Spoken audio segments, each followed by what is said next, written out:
The frost crunched under her boots, each step a brittle punctuation in the pre-dawn silence. Not snow, not yet. Just the hard, white breath of November clinging to the dead grass and the worn wooden rails of the stable yard. The air bit, sharp, with the scent of frozen earth, old manure, and the sweet, dry ghost of summer hay drifting from the open loft door. Wind, thin and searching, whistled through the gaps in the weathered boards of the big barn, carrying with it the low murmur of sleeping horses, the restless shift of hooves on straw.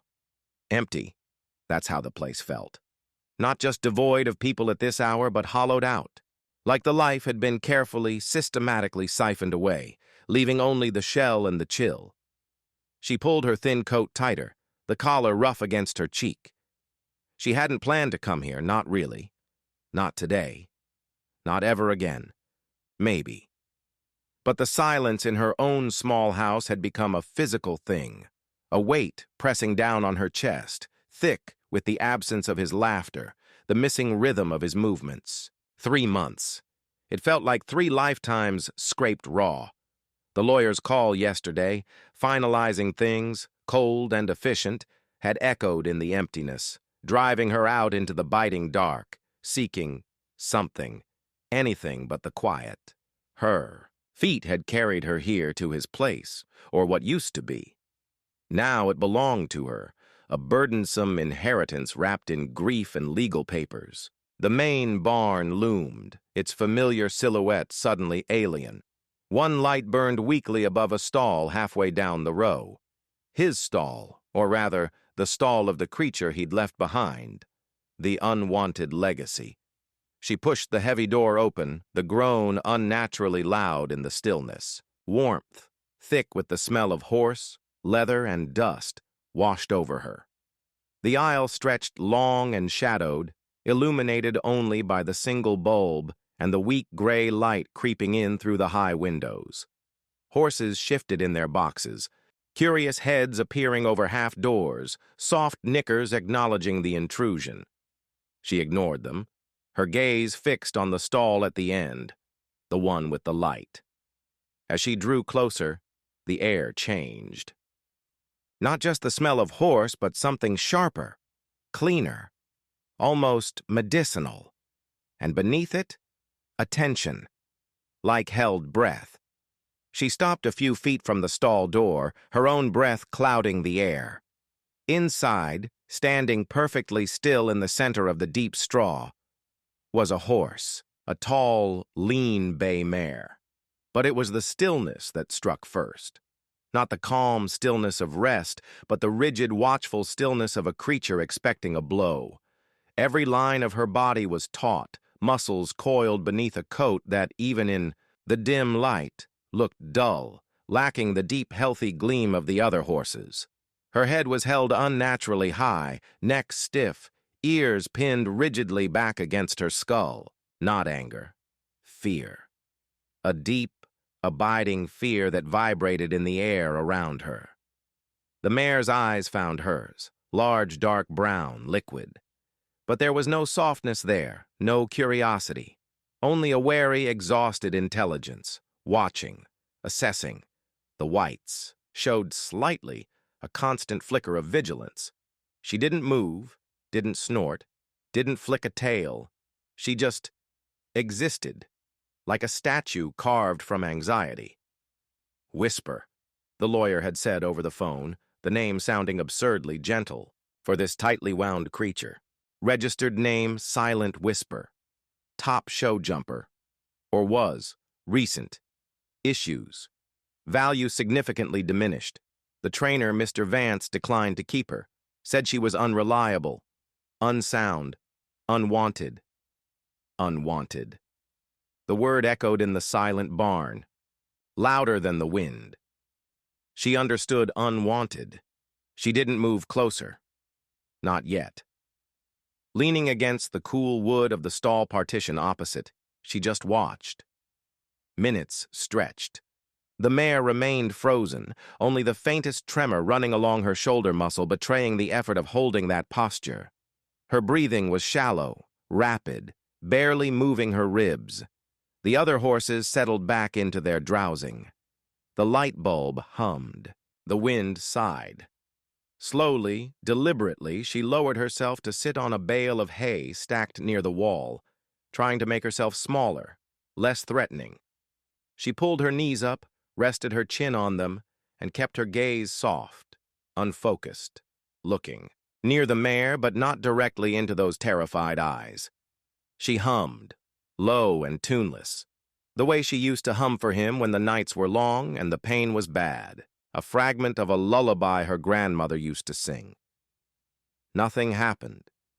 The mare remained a statue of dread. The frost outside seemed to seep into her bones. She was about to push herself up to leave this place that felt like a tomb for both the living and the dead, when she saw it, the slightest twitch. One ear, the one farthest from her, flickered forward, just for a second, then snapped back. It was nothing. Everything. A crack in the wall. She stayed, hummed a little longer, watched the dust motes dance in the weak light. Minutes bled into each other. Her legs grew stiff. Her mind wandered back to the empty house, the untouched chair by the window, the silence that screamed. A wave of grief, sudden and sharp, washed over her, tightening her throat. She swallowed hard, blinking against the sting in her eyes. She wouldn't cry here, not in front of this monument to loss.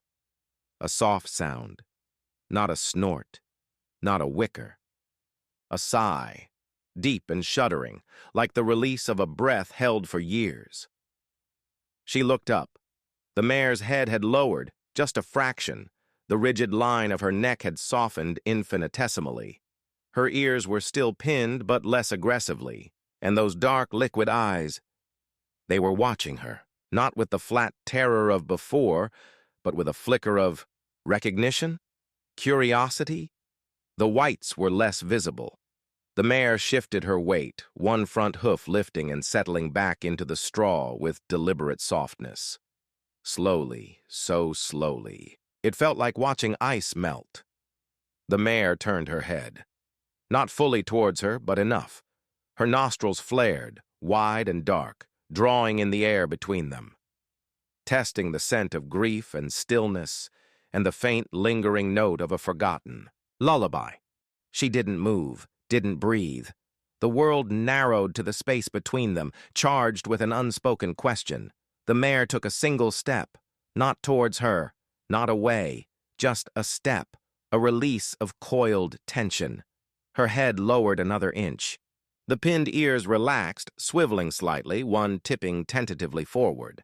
Her gaze remained locked, intense, searching. She held very still. The cold from the bale seeped through her jeans. The scent of fear was still there, layered now with something else, something hesitant, something fragile. She didn't know this. Horse. She didn't want this responsibility. She barely wanted to be here herself, in this place saturated with his absence. The lawyer's words echoed, unreliable, unsound, unwanted, a broken thing left behind. Yet, as the gray dawn light finally strengthened, chasing the shadows back towards the corners of the stall, she saw it, not just the fear, but a profound weariness etched into the mare's posture. A weariness that mirrored the ache in her own chest. And in those dark, watchful eyes, beneath the layers of caution, a flicker of something that looked startlingly like hope. Or perhaps just the desperate need for it. She exhaled, a plume of white in the chilly air. She didn't speak, didn't reach out. She just stayed, sitting on the cold bale, a silent witness to the mare's fragile thaw. The shared silence stretched, heavy with unspoken histories and the faint, impossible scent of tentative connection. Finally, her own limbs stiff and numb, she pushed herself up. The movement was slow, deliberate. The mare's head snapped up instantly, ears flattening again, the wary statue reasserting itself. But the eyes tracked her, wide but less panicked. She turned to leave, the grief a familiar stone in her stomach. The aisle stretched before her, leading back to the empty house, the empty life. She took one step, then another on the concrete floor. Her boots echoed softly. Then came the sound, a single, hesitant step behind her, straw rustling. She stopped, didn't turn, listened. Silence again. Had she imagined it? Another step, closer this time. Deliberate. Not the frantic shuffle of panic, but a slow, testing placement of a hoof on the concrete aisle floor. Clop. Her breath caught.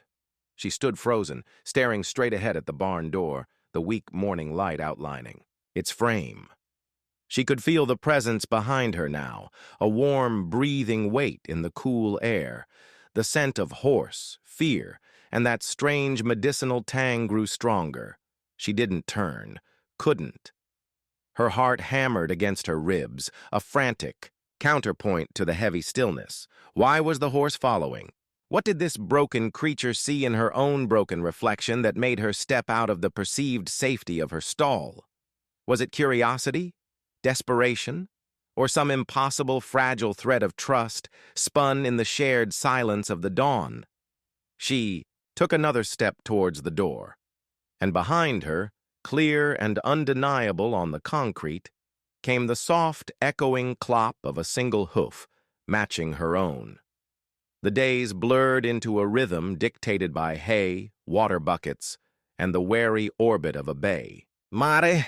Whisper's stall became the axis around which her own emptiness slowly, reluctantly turned. She came early, before the grooms arrived, drawn by the silence and the fragile truce established in the pre-dawn chill. She'd sit on the same hay bale, sometimes humming that same fragmented lullaby, sometimes just breathing the air thick with dust and the mare's sharp, anxious scent. Whisper remained a creature of flinches, the clang of a bucket, the sudden appearance of a shadow at the barn door, the rasp of a stiff brush against another horse's coat. Any unexpected sound or movement sent her rigid, ears flat, eyes rolling white, muscles bunched as if braced for impact. She ate ravenously but nervously, head snapping up constantly, scanning for threats only she could see. Her body, under the dull coat, was a road map of old tension, hard ridges of muscle along her neck, a perpetual stiffness in her stance, a hesitation in her step that spoke of anticipated pain. Yet, in the quiet hours, a fragile thread held. Whisper began to anticipate her presence. The rigid statue would soften minutely as the barn door groaned open. The pinned ears would relax, fractionally, when she sat down. Sometimes the mare would take a single, deliberate step towards the stall door as she approached, nostrils flaring, then retreat just as quickly, as if scolding herself for the lapse. One misty morning, she found herself talking, not to Whisper directly, but into the quiet space between them. Rambling, disjointed thoughts about the crushing silence of the house, the suffocating weight of paperwork, the sharp, unexpected shards of memory that pierced her when she least expected it. The smell of his pipe tobacco on an old scarf, the way sunlight hit the kitchen table at breakfast. She spoke of the emptiness that felt less like absence and more like a physical wound. She wasn't looking at Whisper as the words tumbled out, raw and unfiltered. She was staring at her own worn boots, lost in the bleak landscape of her grief. Then, a sound. Not a sigh, this time. A soft, low rumble. A vibration almost more felt than heard. She looked up. Whisper stood closer to the stall door than she ever had voluntarily. Her head was lowered, her long neck stretched slightly towards her. The mare's bottom lip quivered, loose and soft. It was an expression of profound relaxation, of tentative trust, utterly incongruous with the usual tension. Her dark eyes watched her, not with fear, but with a quiet, liquid depth, as if she were listening, as if she understood the shape of the sorrow. even if not the words. The sight cracked something open inside her, a fissure in the dam she'd built. She pressed a fist to her mouth, biting back a sob that felt ripped from her core. She couldn't break down here, not in front of this animal, this mirror of brokenness. Later that week, sorting through the chaotic jumble of his tack room, a space thick with the ghosts of polish, leather, and ambition, she opened a drawer, crammed with spare bits, tangled reins, and discarded horse treats. Beneath it all, her fingers brushed against something stiff and smooth. Paper. She pulled out a faded, slightly creased photograph. It was him. Grinning, impossibly young, his. Arm slung confidently over the neck of a gleaming, powerful bay horse, not Whisper. An earlier champion, perhaps, but his smile. It was the smile she remembered from before the relentless pressure of the circuit, before the grim focus, before the distance had grown. The smile of pure, unadulterated joy in the presence of a horse. He looked free, tucked. Behind the photo, fluttering to the dusty floor, was a small, crumpled note. His messy scrawl. Not a letter, just a fragment, likely torn from a feed invoice. Pushed Whisper too hard today, Vance insisted. Jumped her until she was trembling. Saw that look in her eye again, the shutdown, like she just left, hate it, feels wrong, but the qualifier, the words blurred, the dam shattered. The grief she'd held at bay, the anger at the senseless loss, the crushing loneliness, the horrifying glimpse into Whisper's reality. It crashed over her in a roaring wave. She sank to her knees on the cold, concrete floor of the tack room, the photograph clutched in one hand, the damning note in the other. Sobs racked her body, violent and uncontrollable. She wept for him, for the man he'd been and the man the pressure had warped. She wept for the vibrant horse in the photo, reduced to a trembling shadow. She wept for Whisper, trapped in a world of fear she'd only begun to glimpse. And she wept for herself, adrift in a sea of loss she didn't know how to navigate. The sounds she made were raw, animal, echoing in the small, cluttered room. She didn't hear the soft approach, didn't sense the presence until she felt warmth. A soft, hesitant puff of air stirred her hair. She flinched, startled, lifting her tear-streaked face. Whisper stood in the tack room doorway. How long had she been there? How had she gotten out? The mare's head was low, her eyes wide but not frightened. They held that same deep, liquid watchfulness she'd shown in the stall.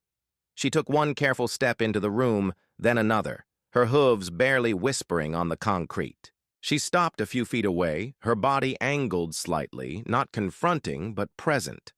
Her nostrils flared gently, taking in the scent of salt and sorrow.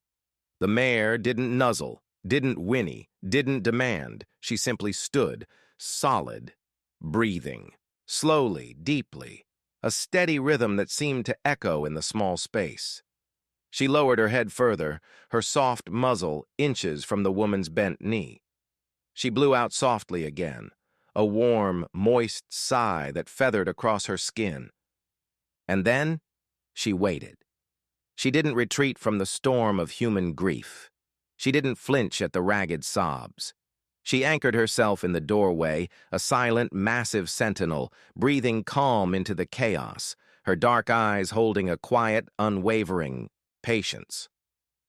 She stayed until the storm subsided into shuddering breaths and exhausted silence. Weeks bled into months. The sharp edges of grief didn't vanish, but they softened, worn down by the insistent rhythm of care. Whisper's coat began to gleam, a deep, rich mahogany. The hard ridges of muscle eased, replaced by smoother lines. The frantic watchfulness didn't disappear entirely. A dropped rake could still send her heart pounding, but the rigid statue stance was gone. Her ears, more often than not, swiveled with curiosity, not pinned in terror. She started to doze in the sun, her head drooping, one hind leg cocked in relaxation, a sight unimaginable months before. The woman found herself lingering longer at the barn, not out of duty, but out of a quiet pull. She learned the language of Whisper's ears, the flick of her tail, the meaning behind a soft nicker. She spent hours simply sitting in the paddock as the mare grazed, watching the play of sunlight on her back, the way her muscles moved with a newfound ease. The crushing silence of the house was less oppressive now. It held the echo of hay, the memory of warm breath, the quiet companionship that asked for nothing but presence. One crisp autumn afternoon, the air sharp with the scent of fallen leaves, she led Whisper out to the large, quiet paddock behind the barn. She unclipped the lead rope, giving the mare her freedom. Instead of bolting, Whisper paused. She lifted her head, nostrils flaring wide, drinking in the cool air. Then, with a soft snort, she turned not towards the open field, but back towards the woman. She stepped closer, bumping her velvety muzzle gently against her shoulder. It wasn't a demand, not a search for treats. It was a quiet affirmation, a touchstone. As the mare finally moved off to graze, the woman leaned against the fence, watching. The late afternoon sun cast long, golden shadows. Whisper moved with a fluid grace that hadn't been there before, a sense of peace settling over her like a warm blanket. The woman reached into her pocket, her fingers brushing against the worn edges of the photograph she now carried always. Him, young and joyful, his arm around a different horse, but his smile echoing the quiet contentment she felt now. Looking at Whisper, bathed in the golden light, head low to the grass, utterly at ease, the realization washed over her, quiet and profound. It wasn't about replacing him. It wasn't about fixing the past or silencing the grief. It was about this moment, this shared breath, this unexpected creature who had walked into the ruins of her life not as a burden, but as a compass. Whisper hadn't healed her. She had shown her how to breathe through the broken places, how to stand steady in the storm, how to find a fragile, resilient kind of wholeness, not in forgetting, but in the quiet, persistent act of moving forward, one hoof fall, one heartbeat at a time. The mare lifted her head, a stem of grass dangling from her lips. Her dark eyes met hers across the sun-drenched field. There was no fear there, only a deep, quiet knowing, a silent acknowledgement of the journey they were on together. She hadn't saved Whisper. Whisper, in her broken, wary wisdom, had somehow saved her. The wind sighed through the bare branches of the oak tree. A single golden leaf spiraled down, landing softly on the fence rail beside her. She watched it, then looked back at the mare, now peacefully cropping grass, the picture of tranquil strength. The words formed, not as a thought, but as a truth, settling deep into her bones. Sometimes the deepest healing comes not from forgetting the storm, but from finding the one who stands beside you in the rain, breathing. If Whisper's courage found something in you, a spark of hope, a tear for the broken places that mend, then please help us share more stories like this. Subscribe. It costs nothing but means everything. Leave a comment below. Tell us what moved you, what Whisper made you feel. Share this story with someone who needs a reminder that healing walks on quiet hooves. And tap that bell icon so you'll be right here when the next heart-stirring tale arrives. Because sometimes the story that changes everything is just one click away. Thank you for being here, for Whisper, for the healing.